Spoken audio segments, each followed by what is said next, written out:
Hello student, this is science के। तो आज हम डिस्कस करने वाले एक मोस्ट इंपॉर्टेंट टॉपिक जो रहेगा जिंक कॉपर सेल। ओके, पहले थोड़ा समझते हैं। जिंक कॉपर सेल को बोला जाता है डेनियल सेल, और ये एक पर्टिकुलर एग्जांपल होता है किसका, इलेक्ट्रोकेमिकल सेल। ठीक है, तो मेन क्या है, इलेक्ट्रोकेमिकल सेल, जिसको गैल्वेनिक सेल भी कहा जाता है। और उसका हम एक एग्जांपल डिस्कस कर रहे हैं, कौन सा, डेनियल सेल। और ये जो डेनियल सेल बना है ये दो मेटल से बना है, जिंक और कॉपर, तो हम इसको बोलते हैं जिंक कॉपर सेल। क्लियर। इससे पहले वाले लेक्चर में हमने सीखा डायरेक्ट रेडॉक्स रिएक्शन और इनडायरेक्ट रेडॉक्स रिएक्शन। क्लियर।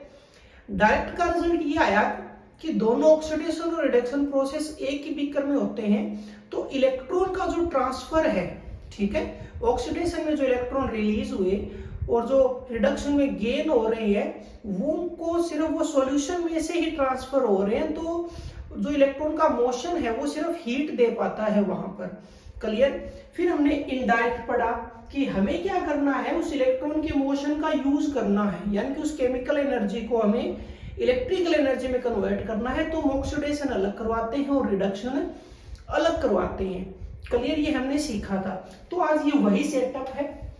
हमने एक फर्स्ट बीकर लिया है, एक सेकंड बीकर लिया है। क्लियर। एक बीकर में ऑक्सीडेशन होगा, दूसरे में रिडक्शन होगा। क्लियर। तो स्टार्ट करते हैं टॉपिक को, साथ साथ में डायग्राम को भी समझते जाएंगे। क्लियर। ओके, तो ये पॉइंट क्लियर रखना, इलेक्ट्रोकेमिकल सेल एक अपने आप में कैटेगरी है और डेनियल सेल उसका एक एग्जांपल है। क्लियर। अब ये डेनियल सेल है क्या, यानी कि इलेक्ट्रोकेमिकल सेल को अगर हमें डिफाइन करना पड़े तो ये सेल करता क्या है। ठीक है, तो convert the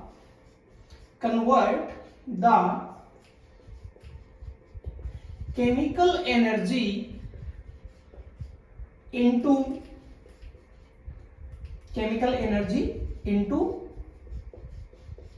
electric energy. Clear. ये पॉइंट हम ऑलरेडी डिस्कस कर भी चुके हैं। तो केमिकल एनर्जी किस में कन्वर्ट होता है, इलेक्ट्रिक एनर्जी में कन्वर्ट होता है इलेक्ट्रोकेमिकल सेल के अंदर। क्लियर। और यहां पर क्या होने वाला है, यहां पर होने वाला है यूज ऑफ इनडायरेक्ट रिएक्शन। किसका होने वाला है, इनडायरेक्ट रिएक्शन का यहां पर यूज होने वाला है। क्लियर। इनडायरेक्ट का मतलब ऑक्सीडेशन अलग करवाएंगे और रिडक्शन अलग करवाएंगे। क्लियर।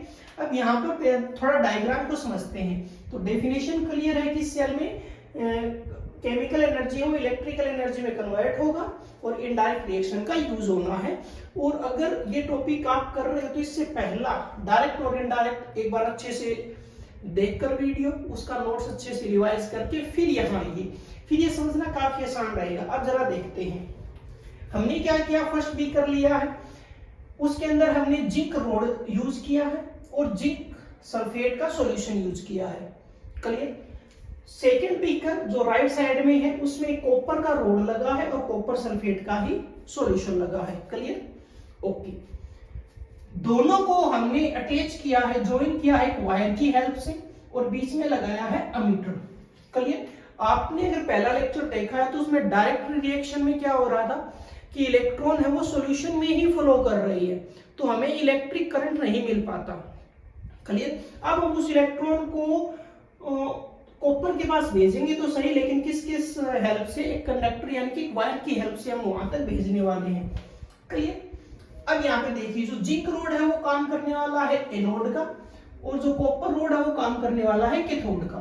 क्लियर। लेकिन यहाँ पर एक इंपॉर्टेंट पॉइंट क्या है कि एनोड हम हमेशा पॉजिटिव लेते हैं, लेकिन यहाँ पर एनोड क्या है, नेगेटिव है। क्लियर। कैथोड हम नेगेटिव लेते हैं, लेकिन यहाँ पर कैथोड क्या है, पॉजिटिव है। इसका एक पर्टिकुलर रीजन है। देखो, नॉर्मली अगर बात की जाए तो एनोड हम लेते हैं पॉजिटिव। क्लियर। वो प्रोसेस कौन से होते हैं, जैसे इलेक्ट्रोलिसिस है। इलेक्ट्रोलिसिस में एनोड जो है वो एक्चुअल में बैटरी के पॉजिटिव टर्मिनल से जोड़ा जाता है, और जो कैथोड है वो बैटरी के नेगेटिव टर्मिनल से जोड़ा जाता है।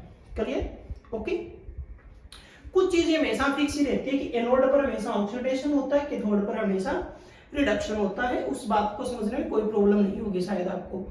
लेकिन यहाँ पर अपोजिट हो जाता है कि एनोड यहाँ पर पॉजिटिव की बजाय नेगेटिव है और कैथोड नेगेटिव की बजाय पॉजिटिव है। उसका रीजन आएगा, जैसे ही टॉपिक हम आगे बढ़ाएंगे आपको पता चलेगा कि साइन चेंज क्यों किया गया है। क्लियर। तो फिलहाल एनोड का मतलब यहाँ पर ऑक्सीडेशन होने वाला है, कैथोड का मतलब यहाँ पर रिडक्शन होने वाला है। अब बात रहेगी कि साइन इंटरचेंज क्यों हो गए, वो हम आगे समझेंगे टॉपिक के साथ साथ। चलिए अब देखते हैं। अब जैसा हमने इनडायरेक्ट रिएक्शन शुरू किया था, तो वहां पे क्या है, कुछ स्पॉन्टेनियस रिएक्शन है, यानी कि वो रिएक्शन ऑब्जर्व किए जाते हैं, वो रिएक्शन हो रही है। तो हम वहीं से शुरू करने वाले हैं कि यहाँ पर जो स्पॉन्टेनियस रिएक्शन हो रहा है वो कौन कौन से हैं। तो हम लिखेंगे स्पॉन्टेनियस रिएक्शन जो यहाँ पर होते हैं वो कौन से होते हैं। स्पॉन्टेनियस रिएक्शन क्या होगा, देखिए कि सबसे पहला रिएक्शन किस पर आता है, सबसे पहला रिएक्शन किस पर आता है, एनोड पर आता है। और एनोड पर हमेशा ही क्या होता है, ऑक्सीडेशन। क्या होता है, ऑक्सीडेशन। अब ऑक्सीडेशन का मतलब कि यहां पर अगर जिंक है तो जिंक क्या करेगा, देखिए जरा, जिंक किसमें है, सॉलिड फॉर्म में है, तो वो किसमें कन्वर्ट हो जाएगा, वो कन्वर्ट हो जाएगा जिंक 2 पॉजिटिव एक्वास में। इसका मतलब आयन बनेगा, जिंक सॉलिड किसमें कन्वर्ट होगा, आयन में। और क्या बनेंगे, 2 इलेक्ट्रॉन बनेंगे। Clear, okay. ये तो हो गया एनोड का। एनोड के बाद रिएक्शन किसका होगा, कैथोड का होगा। अब कैथोड पर हमेशा क्या होता है, रिडक्शन होता है। कैथोड पर हमेशा क्या होता है, रिडक्शन। अब रिडक्शन यहाँ पर किसका होगा, जाहिर सी बात है कॉपर का होगा। ठीक है, पहले होने वाले रिएक्शन को देख लेते हैं। तो रिडक्शन के लिए कॉपर किसमें होगा, ऑलरेडी 2 पॉजिटिव में होगा, और वो 2 इलेक्ट्रॉन को यूज करेगा और किसमें चला जाएगा, कॉपर सॉलिड में चला जाएगा। क्लियर, ये 2 रिएक्शन यहाँ पर हो गए। तो ये तो होने वाले दोनों रिएक्शन हमने लिखे। अब हम यहाँ पर आते हैं, देखिए अब ये जो जिंक सल्फेट है, एक्चुअल के अंदर ये क्या है, एक्चुअल में क्या है, एक इलेक्ट्रोलाइट है। तो किसमें प्रेजेंट है, ये आयंस की फॉर्म में, जिंक 2 पॉजिटिव और SO4 2 negative. Clear, copper sulphate है, ये किसमें प्रेजेंट है, कॉपर 2 पॉजिटिव और प्लस में SO4 2 नेगेटिव। क्लियर, अब समझते हैं सेल का स्टार्टिंग कहां से। सेल का स्टार्टिंग होगा यहां से लेफ्ट बीकर से। लेफ्ट बीकर से यानी पहले क्या होगा, ऑक्सीडेशन होगा। ऑक्सीडेशन में क्या है कि जिंक का ही रोड है और जिंक ही किसमें प्रेजेंट है, सॉल्यूशन में प्रेजेंट है, ऑलरेडी आयन की फॉर्म में, ऑलरेडी आयन की फॉर्म में प्रेजेंट है। ओके,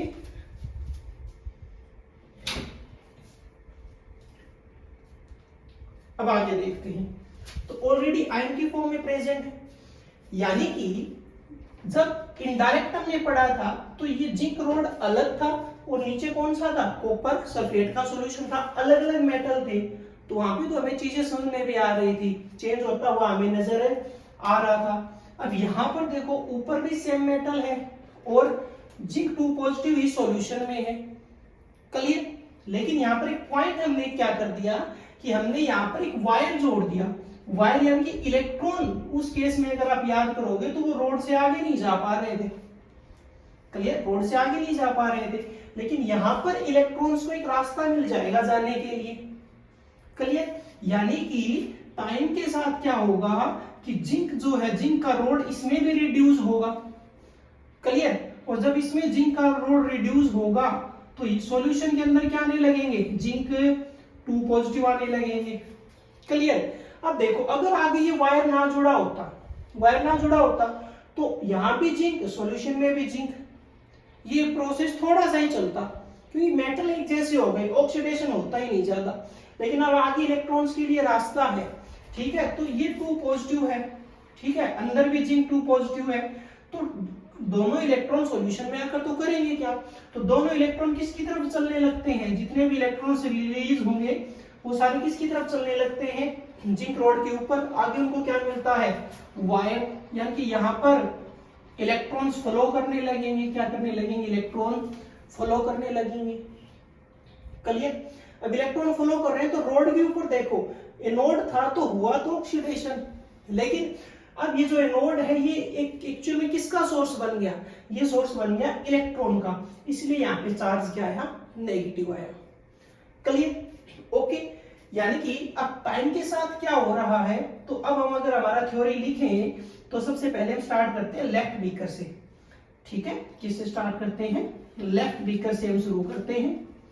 तो लेफ्ट बीकर में क्या हो रहा है, ठीक है, तो यहां से तो हमने देख लिया कि लेफ्ट बीकर में होगा ऑक्सीडेशन हुआ, ये तो हमने यहां पर समझ लिया, यहां पर हमने समझ लिया। अब देखिए क्या होगा, जिंक रोड रिड्यूस होगा, रिड्यूस का मतलब यहां पर साइज में छोटा होना है, ऑक्सीडेशन और रिडक्शन वाला रिड्यूस नहीं, यहां हम वर्ड को चेंज कर देते हैं। जिंक रोड क्या हो जाएगा, ऑक्सीडाइज होगा और क्या बनेगा, oxidise and form zinc 2 positive ion and 2 electron release, यहां से क्या हो जाएगा, 2 इलेक्ट्रॉन रिलीज हो जाएंगे। क्लियर। अब ये समझ लेना ये नोड नेगेटिव क्या है, क्योंकि ये इलेक्ट्रॉन का सोर्स बन गया। क्लियर। अब ये तो लेफ्ट बीकर में हुआ। अब राइट बीकर में देखो, जब इलेक्ट्रॉन्स जाते हुए नजर आए, इलेक्ट्रॉन जब यहां तक पहुंच गए और इसके अंदर एंट्री करने वाले हैं, ठीक है, तो इसमें भी देखो यहां भी कॉपर है, रोड भी कॉपर का है, सॉल्यूशन में भी कॉपर है, लेकिन देखा जाए तो जिंक और कॉपर में से मोर रिएक्टिव तो जिंक था, तो ये हमने पहले लेक्चर में स्टडी कर लिया कि ये ऑक्सीडाइज होगा। इसके कंपैरिजन में कॉपर लेस रिएक्टिव है, तो कॉपर क्या होगा, रिड्यूस होना पड़ेगा कॉपर को। अब कॉपर रिड्यूस होगा मतलब वो इलेक्ट्रॉन गेन करेगा, तो इलेक्ट्रॉन गेन करने का मतलब क्या है कि सॉल्यूशन के अंदर जो जिंक 2 पॉजिटिव इलेक्ट्रोलाइट में प्रेजेंट है वो सारे किसकी तरफ जाने लगेंगे, रोड के ऊपर जाने लगेंगे। यानी कि इस रोड के ऊपर एक्चुअल में पॉजिटिव चार्ज है, ये कॉपर का सोर्स बन गया, जैसे ये इलेक्ट्रॉन का सोर्स बना था, ये किसका सोर्स बन गया, कॉपर का, इसलिए यहाँ पर कैथोड क्या हो गया, पॉजिटिव, क्या हो गया यहाँ पर, पॉजिटिव हो गया। तो ये तो एक नेगेटिव पॉजिटिव का तो यहां से क्लियर कर लो। क्लियर। अब आगे देखते हैं, अब हम लिखते हैं यहां पर कि राइट बीकर में क्या हो रहा है। क्लियर। ओके, ये स्पॉन्टेनियस रिएक्शन वगैरह अच्छे से समझ लेना। डायरेक्ट और इनडायरेक्ट का टॉपिक पहले करना है आपको, अच्छे से वो दिमाग में होना चाहिए। तो अब राइट बीकर में क्या हो रहा है, राइट बीकर, अब राइट बीकर में हुआ है रिडक्शन, वो तो हम समझ गए। क्लियर। अब वहां पर क्या होगा, वहां पर क्या होगा, कॉपर 2 पॉजिटिव फ्रॉम सॉल्यूशन क्या हो रही, मूव टुवर्ड्स रोड, किसकी तरफ जा रहे हैं, वो रोड की तरफ जा रहे हैं, और क्या करेंगे, गेन द इलेक्ट्रॉन, क्या करेंगे, gain the electron. Clear. Electron को गेन कर रहे हैं, और क्या बनेगा, कॉपर सॉलिड क्या हो जाएगा, डिपॉजिट होने लगेगा ऑन रोड, कॉपर सॉलिड बनने लगेगा। क्लियर। अब हमने लेफ्ट डिस्कस कर लिया, हमने राइट डिस्कस कर लिया। अब हमें लिखना है ओवरऑल रिजल्ट क्या हुआ, कि फाइनल रिजल्ट क्या है। ठीक है, रिजल्ट हमें लिखना है। अब रिजल्ट को जरा ध्यान से देखिए कि ऑक्सीडेशन शुरू हो गया, रिडक्शन भी होने लगा, इलेक्ट्रॉन्स का फ्लो होने लगा। तो इलेक्ट्रॉन जैसे जैसे फ्लो करेंगे उस टाइम के साथ साथ एमीटर में रीडिंग आने लगेगा, हमें पता चलेगा कि कितना करंट बन रहा है। तो रिजल्ट के तौर पर क्या है कि फ्लो ऑफ इलेक्ट्रॉन हो रहा है, इसका मतलब क्या हो रहा है, इसका मतलब flow of electron and current is form, current बनने लगा। अब ये प्रोसेस चलता रहेगा। अब क्वेश्चन ये आता है कि ये जो सेल है ये कितनी देर तक वर्किंग करेगा, यानी कि अभी पूरा केमिकल एनर्जी किसमें जाने लगा, इलेक्ट्रिक एनर्जी में जाने लगा। अब जरा इस टाइम को देखिए कि टाइम के साथ हो क्या रहा है। तो नेक्स्ट हमें पॉइंट इसका क्या बनाना पड़ेगा कि आफ्टर सम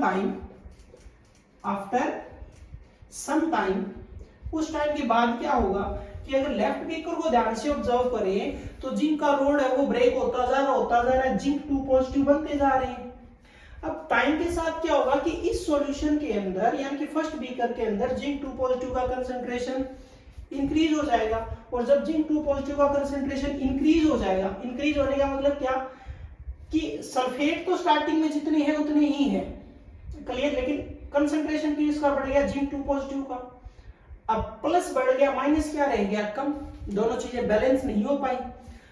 यानी कि आने वाले जिंक 2 पॉजिटिव को आगे अगर कोई सल्फेट मिलता तो उसके साथ हल्की फुल्की अट्रैक्शन बना के रहता, लेकिन अब उसको आगे प्लस मिल नहीं रहा।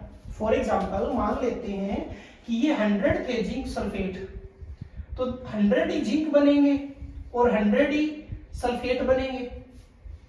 अब वो आने लगे तो 100 से 101 हुआ, 101, 102, 103। तो ये 100 ने तो अपना बैलेंस बना के रखा है, 100 प्लस 100 माइनस। अब आने वालों का तो बैलेंस नहीं बना, यानी कुछ टाइम के बाद क्या होगा, कुछ टाइम के बाद मैं यहाँ पे फर्स्ट पॉइंट बना देता हूं, लेफ्ट बीकर में क्या होने वाला है, लेफ्ट बीकर में जिंक 2 पॉजिटिव कंसंट्रेशन हो जाएगा इंक्रीज। अब इंक्रीज हो गया तो उसको नेगेटिव चाहिए, नेगेटिव आगे है नहीं तो क्या करेगा, जाने वाले इलेक्ट्रॉन को रोकने लगेगा, यानी कि इंक्रीज। सो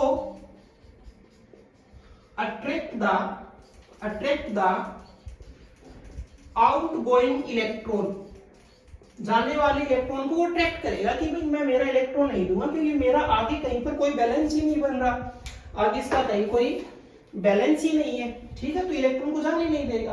अब बात करते हैं कि इससे नेक्स्ट बीकर में क्या होने वाला है, इससे नेक्स्ट में, ओके, अब इसको हटा देते हैं।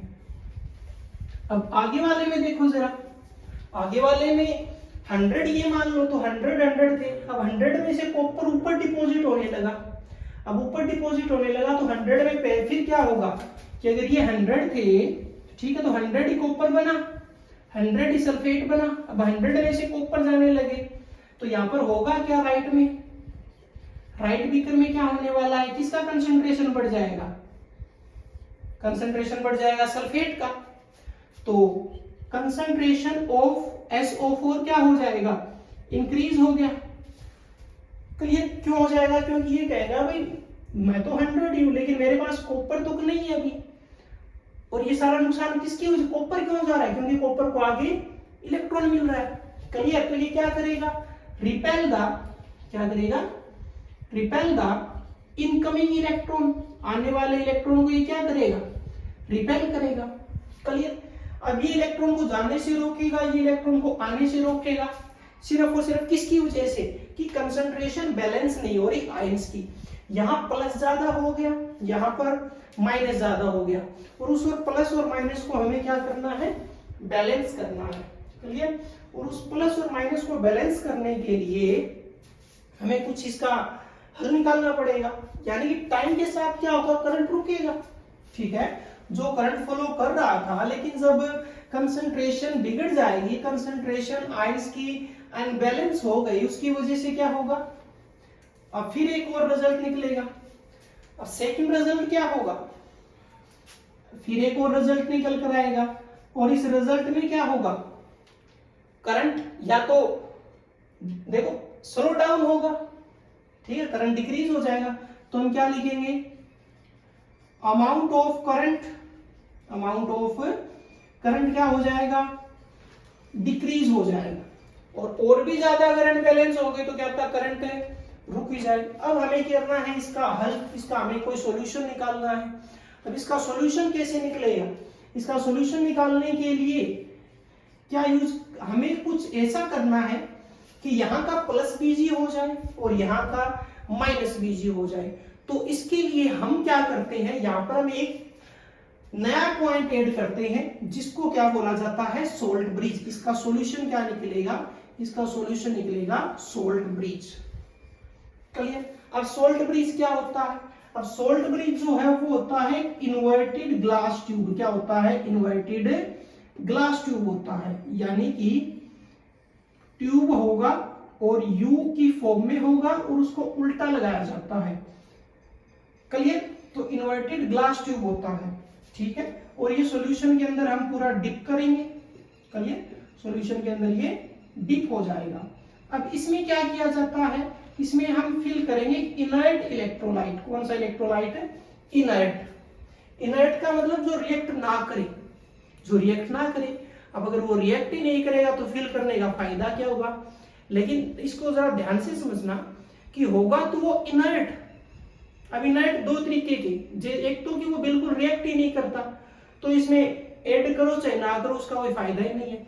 लेकिन एक इनर्ट ऐसा होता है जो रिएक्ट तो करेगा लेकिन उससे बनने वाला प्रोडक्ट क्या होगा, सोल्यूबल होगा, यानी कि अनस्टेबल प्रोडक्ट होगा, स्टेबल नहीं होगा।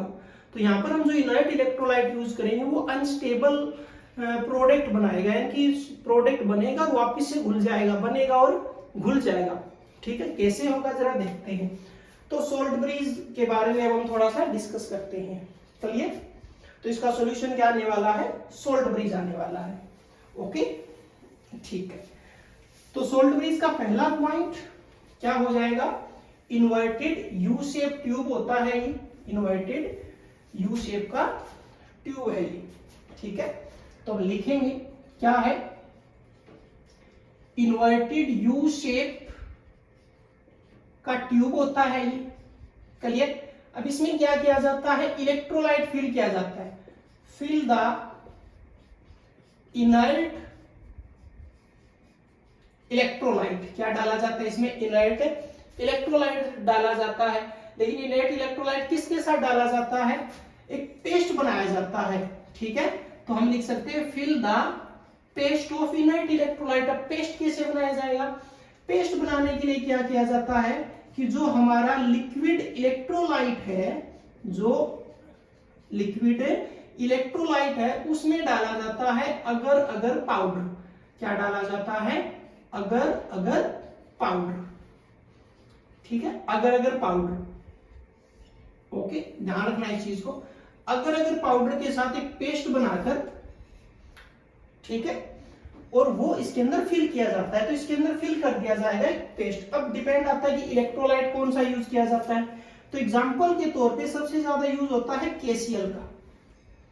ठीक है, इसके अलावा भी एक अमोनिया का प्रोडक्ट भी यूज होता है। ठीक है, तो KCl यानी कि इसके अंदर क्या है, K पॉजिटिव है और Cl नेगेटिव है। तो यहाँ पे ध्यान रखना, इनर्ट का मतलब होता है नॉन रिएक्टिव, लेकिन यहां पर ये रिएक्ट करेगा और क्या बनाएगा, सोल्यूबल प्रोडक्ट बनाएगा। ये चाहो तो आप लिख सकते हो। ठीक है, ये क्या करेगा, make the soluble product, make the soluble product, एक सोल्यूबल प्रोडक्ट बनेगा। क्लियर। ओके, तो जब यहां पर हम इस पेस्ट को फिल कर देंगे तो जरा ध्यान दो कि यहाँ पर पॉजिटिव का कंसंट्रेशन ज्यादा है, तो यहाँ पर कौन सा आयन अट्रैक्ट होगा, कौन सा आयन का खिंचाव होगा, यहाँ पर जाहिर सी बात है क्लोरीन नेगेटिव दौड़ कर आएगा। यहाँ पर नेगेटिव ज्यादा है तो यहाँ पर कौन सा दौड़ कर आएगा, पॉजिटिव दौड़ कर आएगा। क्लियर। तो इसके अंदर हमने पूरा पेस्ट फिल कर दिया, और किसका फिल कर दिया, KCl का। ठीक है, पूरा पेस्ट हमने इसके अंदर फिल कर दिया। क्लियर। अब होगा क्या, अब होगा क्या कि जिंक 2 पॉजिटिव को अब यहां पर अपना एक बैलेंस करने के लिए क्लोरीन नेगेटिव नजर आएगा, सल्फेट बैलेंस करने के लिए यहां पर पॉजिटिव नजर आएगा। तो यहां पर क्या बनेंगे, कुछ प्रोडक्ट बनेंगे जो अनस्टेबल होंगे। और कौन सा प्रोडक्ट बनेगा, सबसे पहले पहला प्रोडक्ट यहां पर क्या कि जो जिंक 2 पॉजिटिव था, यानी कि फर्स्ट बीकर की बात करें लेफ्ट साइड की, तो क्लोरीन नेगेटिव के साथ रिएक्ट करेगा, तो यहां से तो बनेगा जिंक क्लोराइड। क्या बनेगा, जिंक क्लोराइड। और सेकंड की अगर बात करें तो वहां पर पोटेशियम का अट्रैक्ट होगा और सल्फेट। क्लियर। तो यहां से बनेगा पोटेशियम सल्फेट। ठीक है, और ये दोनों ही जो प्रोडक्ट हैं ये क्या होंगे, सोल्यूबल होंगे। क्या होंगे, सोल्यूबल। अब क्वेश्चन यहां पर ये आता है कि यहां पर हम कोई ऐसा इलेक्ट्रोलाइट भी तो ले सकते थे ना कि जो इनसोल्यूबल यानी कि इनर्ट ही क्यों लिया, उसका भी एक रीजन है, उसका भी एक रीजन होता है। ठीक है, ओके। उसका अगर रीजन मैं कम शब्दों में आपको बताऊं तो जैसे अभी केमिकल एनर्जी इलेक्ट्रिकल में कन्वर्ट हो रहा है, यानी कि एक तरीके से हम क्या पढ़ रहे हैं, हम डिस्चार्ज पढ़ रहे हैं कि सेल है वो डिस्चार्ज हो रहा है। चलिए, जैसे हमारा इन्वर्टर काम करता है कि लाइट अगर चली जाती है तो इन्वर्टर का केमिकल एनर्जी इलेक्ट्रिकल एनर्जी में कन्वर्ट होता है, लेकिन लाइट आने पर वो चार्ज भी तो होता है ना। चार्ज होने पर जो पहले प्रोसेस फॉरवर्ड जा रहा था वो पूरा प्रोसेस कहां पर आता है, बैकवर्ड आता है। अब जरा सोचो कि अगर ये प्रोडक्ट परमानेंट बन जाता तो जिंक क्लोराइड फिक्स हो जाता, तो फिर ये सेल है ये चार्ज नहीं होता, ये प्रोसेस बैकवर्ड नहीं आता। ठीक है, ये इसका कम शब्दों में आंसर है। ओके, अब दोनों अपन बिजी हो गए। अब जिंक 2 पॉजिटिव क्लोरीन के साथ बिजी है तो ये इलेक्ट्रॉन को नहीं रोकेगा, सल्फेट और पोटेशियम के साथ बिजी है तो ये आने वाले इलेक्ट्रॉन को नहीं रोकेगा, यानी कि सेल दोबारा से वर्क करने लगेगा। ठीक है, तो हम यहां पर क्या लिखेंगे, so current is flow again, current है वो फ्लो करने लगेगा। क्लियर? ओके। अब यहां पर क्या आता है, देखो कई बार ये पूछ लिया जाता है फंक्शन ऑफ सोल्ट ब्रिज। अब सोल्ट ब्रिज की वजह से हुआ क्या? अब जरा देखो, पहला रीजन तो यही आ गया कि सोल्ट ब्रिज की वजह से ही करंट फ्लो होने लगेगा, ठीक है, यानी कि दोबारा करंट फ्लो होने लगा। ओके, तो अब हम इनको लिख लेते हैं थोड़ा सा कि फंक्शन ऑफ सोल्ट ब्रिज की बात करते हैं। सोल्ट ब्रिज का फंक्शन क्या है? Okay, function of salt bridge आप कंप्लीट हेडिंग लगा लेना, ठीक है। तो इसकी वजह से क्या हो रहा है, it flow the current again. अब क्यों फ्लो हो पाया करंट अगेन? क्योंकि जो अनबैलेंस हुआ था कंसंट्रेशन का, वो वापस से बैलेंस होने लगा। अनबैलेंस से वो किस पर आ गया? बैलेंस। इसको बोलते हैं इलेक्ट्रिकल न्यूट्रलिटी। मतलब क्या है कि आयंस पहले कम ज्यादा थे, वो न्यूट्रल नहीं हो पा रहे थे। यहाँ पे पॉजिटिव न्यूट्रल नहीं हो रहा, यहाँ पर नेगेटिव न्यूट्रल नहीं हो रहा। तो it flow the current again due to balance the concentration of ions. Concentration of ions को उसने क्या कर दिया? बैलेंस कर दिया। इसको क्या बोला जाता है? इलेक्ट्रिकल न्यूट्रलिटी, ठीक है। कि उसने आयंस का क्या बना दिया? बैलेंस बना दिया। क्लियर? ओके। तो ये होता है जिंक कॉपर सेल, ठीक है। यानी कि लेफ्ट साइड जिंक है, राइट साइड है वो कॉपर है। प्लस माइनस कैसे हुआ? एनोड का मतलब ऑक्सीडेशन, कैथोड का मतलब रिडक्शन। क्लियर? एनोड नेगेटिव क्यों लिया? क्योंकि यहाँ पर वो इलेक्ट्रॉन का सोर्स बन गया। कैथोड पॉजिटिव क्यों लिया? क्योंकि वो कॉपर 2 पॉजिटिव का सोर्स बन गया, सिंपल भाषा में। क्लियर? सेल यहां से शुरू होगा, ठीक है। अगर ये वायर ना लगा होता तो ये भी जिंक मेटल है, इसमें भी जिंक मेटल है, दोनों एक जैसे हो गए तो ऑक्सीडेशन होता ही नहीं, ठीक है ना। ऑक्सीडेशन होता ही नहीं। अब वायर लगा रखा है, इलेक्ट्रॉन्स का फ्लो शुरू हो गया, इलेक्ट्रॉन्स ने मूव करना शुरू कर दिया, तब यहां से ऑक्सीडेशन शुरू हो जाएगा। इसके अकॉर्डिंग आगे रिडक्शन, यानी कि पहला काम हमारा यहां से शुरू होना है। क्लियर? सोल्ट ब्रिज क्या होता है, क्या उसका फंक्शन होता है। अब एक दो छोटी छोटी चीजें हैं, देखो एक तो इस बात पर फोकस कर लेना, इनर्ट का मतलब अगर ये सोल्यूबल क्यों लिया जाता है? क्योंकि हमें सेल को चार्ज भी करना होता है। क्लियर? सेल को हमें चार्ज भी करना होता है। क्लियर? तो ये हमारा कंप्लीट टॉपिक था सोल्ट ब्रिज। यहाँ पर इंपॉर्टेंट रोल प्ले करता है, इसको समझना काफी जरूरी है। अब एक पॉइंट इसमें रहता है, अगर सॉल्यूशन क्या होता है वो मैं शायद एक शॉर्ट्स बनाकर अपलोड करूंगा, आप उसको देख सकते हैं, ठीक है। तो मिलते हैं नेक्स्ट लेक्चर में।